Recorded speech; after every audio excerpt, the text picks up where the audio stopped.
नमस्कार दोस्तों, आप सभी का स्वागत है आज की आध्यात्मिक ज्ञान चर्चा में। आज की आध्यात्मिक ज्ञान चर्चा का प्रश्न सभी के मन में आता होगा कि ब्रह्मा विष्णु महेश के माता पिता कौन हैं।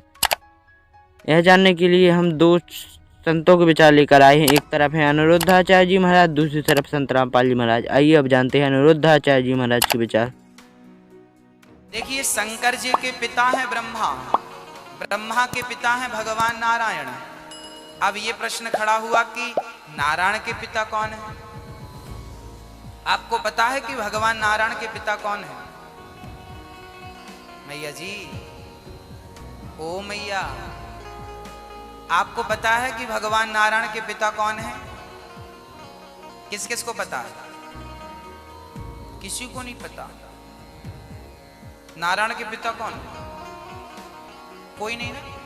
हाँ जी, कोई आपसे पूछे कि नारायण के पिता कौन है, तो आपको ये कहना है कि पिता उनके होते हैं जो जन्म लेता है। भगवान नारायण तो अजन्मा है, और अजन्मा का जन्म ही नहीं होता तो उनके पिता होने का सवाल ही खड़ा नहीं होता। भगवान नारायण को क्या कहा जाता है?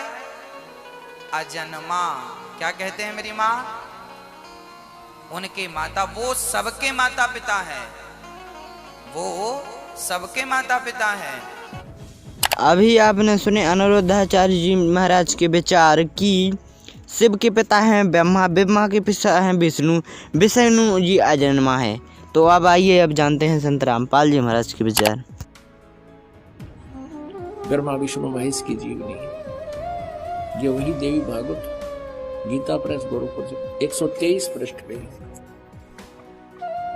तीसरा स्कंद 123 पृष्ठ पे। विष्णु जी अपनी माता दुर्गा की महिमा गा रहे हैं और अपनी सतीथि बता रहे हैं। तुम शुद्ध स्वरूपा हो, ये सारा संसार तुम्ही से उद्भासित हो रहा है। मैं ब्रह्मा विष्णु, मैं माने विष्णु, ब्रह्मा और शंकर, हम सभी तुम्हारी कृपा से विद्यमान हैं। हमारा आविर्भाव मन जन्म, तिरोभाव मन मृत्यु हुआ करता है। केवल तुम ही नित्य हो, जगत जननी हो, प्रकृति और सनातनी देवी हो। ये प्रकृति शब्द भी याद रखना, आपका गीता जी में काम आएगा, जो 14वें अध्याय में दास आपको बताएगा कि प्रकृति से उत्पन्न तीनों गुण, रजगुण ब्रह्मा, सतगुण विष्णु, तमगुण शिव जी, ये जीव को कर्मानुसार फंसाए रखते हैं। प्रकृति माने दुर्गा, 14वें अध्याय के 3, 4, 5 श्लोक में लिखा है कि प्रकृति मेरी पत्नी है, मैं पति हूँ इसका, इसके पेट में जीव स्थापित करता हूँ, जिससे सब जीवों की उत्पत्ति होती है। विष्णु जी कह रहे हैं कि मैं ब्रह्मा और शंकर, हम सभी तुम्हारी कृपा से विद्यमान है। हमारा आविर्भाव मन जन्म, तिरोभाव मन मृत्यु हुआ करता है। केवल तुम ही नित्य हो, जगत जननी हो, प्रकृति और सनातनी देवी हो। इसी का समर्थन भगवान शंकर कहते हैं। भगवान शंकर बोले, देवी यदि महाभाग विष्णु तुम्ही से प्रकट हुए हैं यानी उत्पन्न हुए हैं, तो उनके बाद उत्पन्न होने वाले ब्रह्मा भी तुम्हारे ही बालक हुए। फिर मैं तुमको लीला करने वाला शंकर क्या तुम्हारी संतान नहीं हुआ? इति सिद्धम के ब्रह्मा विष्णु महेश नासवान है, दुर्गा इनकी माता है। मुझे भी उत्पन्न करने वाली तुम ही हो शिवे। संपूर्ण संसार की सृष्टि करने में तुम बड़ी चतुर हो।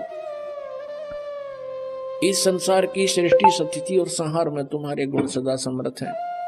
उन्हीं तीनों गुणों से उत्पन्न हम ब्रह्मा विष्णु एवं शंकर नियमा अनुसार कार्य में तत्पर रहते हैं।